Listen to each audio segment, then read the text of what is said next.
আলিফ বা তা সা। এই জোরে পড়ো। আলিফ বা তা সা। এই অনিক।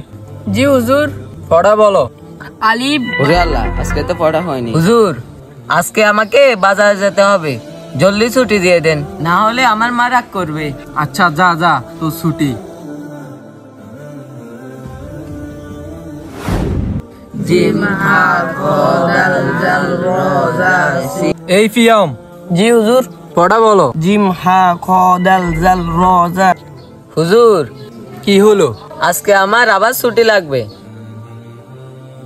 আমার মা খুব অসুস্থ। আচ্ছা যা যা, তো ছুটি। জি হুজুর।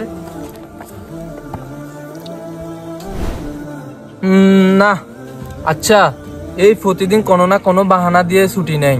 আচ্ছা একটু খোঁজ নিয়ে দেখিস তো, ওর আসলে কি ছুটি লাগে না বান করে। জি হুজুর।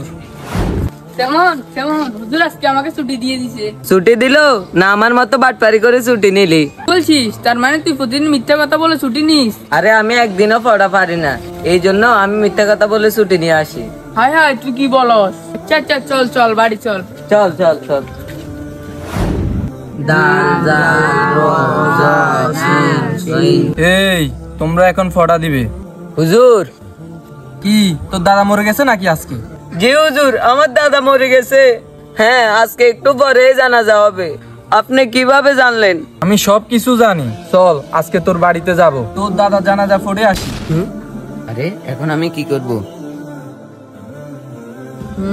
আজকে চান্দু তুমি বুঝবা। এই চল যাই জানাজার নামাজ পড়ে আসি।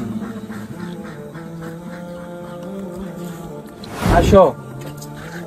আরে হুজুর, আপনি এখানে? আরে তুই বললি না তোর দাদা মারা গেছে, তাহলে এটা কে? চাচা, ও প্রতিদিন মিথ্যা কথা বলে ছুটি নিয়ে আসে, আজকে বলেছে আপনি নাকি মরে গেছেন, তাই আমি জানাজা পড়তে আসলাম। আউযুবিল্লাহ, আল্লাহ এখনো আমাকে হায়াতে রেখেছে। কি বলেন এটা আপনি? দেন তো লাঠিটা দেন। থাক থাক থাক, তুমি যে প্রতিদিন মিথ্যা কথা বলে ছুটি নাও, তুমি কি জানো মিথ্যা কথা বলা মহাপাপ? তুমি যে আরবি শিখতে যাও, কোরআন শিখতে যাও, এগুলো তো সওয়াবের কাজ। তুমি কোরআন শিখতে গিয়ে যদি মিথ্যা কথা বলো, এগুলো তো গুনাহ হবে। জি হুজুর, আর হবে না। আচ্ছা যাও। এরকম ভুল যেন আর না হয়।